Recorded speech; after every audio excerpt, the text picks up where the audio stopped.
இருக்க ஒரு பையனுக்கும் எங்கேயோ இருக்க ஒரு பொண்ணுக்கும் நாள் பார்த்து நட்சத்திரம் பார்த்து அந்தஸ்து பார்த்து அழகு பார்த்து ஏன் கலர் பார்த்து பெத்தவங்க கல்யாணம் பண்ணி வைக்கிறத விட இது எதுவுமே பார்க்காத உண்மையான பாசத்தை மட்டும் பார்த்து திருமணம் பண்றாங்க பாருங்க, எங்க காதல் திருமணம். அதுதான் சார் எங்களுக்கு சந்தோஷம்.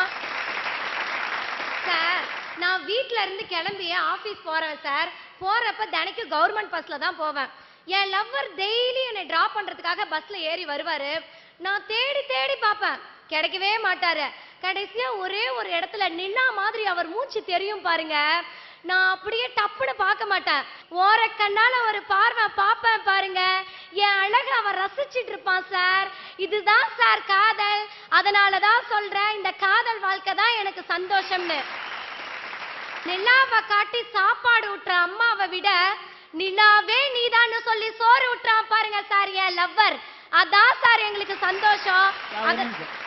காதலிக்கும் போது எல்லா பையலுக்கும் தன்னுடைய காதலி நிலாவாவும் பௌர்ணமியாவும் தான் தெரிவாளோ. ஆனா கல்யாணத்துக்கு பிறகு அவன் வாழ்க்கை அம்மாவாசையாவது நான் உணர்றேன் சார்.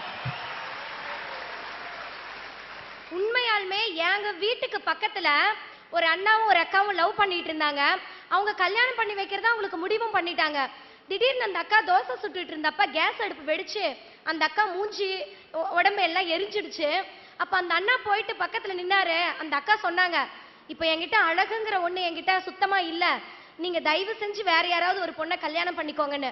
அதுக்கு அந்த அண்ணா என்ன தெரியுமா சொன்னாங்க, உன்னை விட 1000 பேரு அழகா இருக்கலாம், ஆனா உன்ன மாதிரி அன்பா நீ மட்டும் தான் இருப்பன்னு சொல்லி அடுத்த மாசமே இந்த அக்காவை கல்யாணம் பண்ணிக்கிட்டாங்க சார். அழகான 2 குழந்தைங்க பெற்றுட்டு இன்னைக்கும் சந்தோஷமா தான் சார் இருக்காங்க. அதனாலதான் சொல்றேன், காதல் வாழ்க்கை தான் எங்களுக்கு மகிழ்ச்சின்னு. ஒரு கதை ஒன்று எழுதியிருந்தேன். ஒரு லவர்ஸ் வீட்டில் 2 பக்கம் எதிர்ப்பு பேரண்ட்ஸு. அதனால் அவங்க 2 பேரும் போய் ஒரு மறைவான இடத்துல போய் விஷம் குடிச்சிட்டு 2 பேரும் செத்து போயிடலாம் அப்படின்னு சொல்லிட்டு விஷம் குடிக்கிறதுக்காக ரெடி ஆனாங்க. அவன் பிரித்து உனக்கு நான் ஊட்டுறேன் எனக்கு நீ ஊட்டு அப்படின்னு சொல்லிட்டு விஷத்தெல்லாம் பிரித்ததுக்கப்புறம் அந்த பையன் வந்து கேட்குறான், எப்படி நம்மளை வந்து வீட்டில் ஒத்துக்க மாட்டேங்கிறாங்க, பேரண்ட்ஸ் எதிர்ப்பு, நம்மளை பிடிச்சாலும் ஏதாவது ஒன்று பண்ணி போடுவாங்க, இப்படி நம்ம சந்தோஷமாக இல்லாமல் இருக்கிற அளவுக்கு இன்றைக்கி சாகிற அளவுக்கு கொண்டு வந்துட்டாங்களே, நம்ம ஏன் கொஞ்சம் சந்தோஷமாக இருந்துட்டு சாகக்கூடாது அப்படின்னு சொல்லி இந்த பையன் வந்து கேட்குறான். நான் அந்த பொண்ணு வந்து ஜாக்கெட்டுக்குள்ளேருந்து ஒரு லெட்டர் எடுத்து இதை படி அப்படின்னு சொல்லி கொடுத்தா.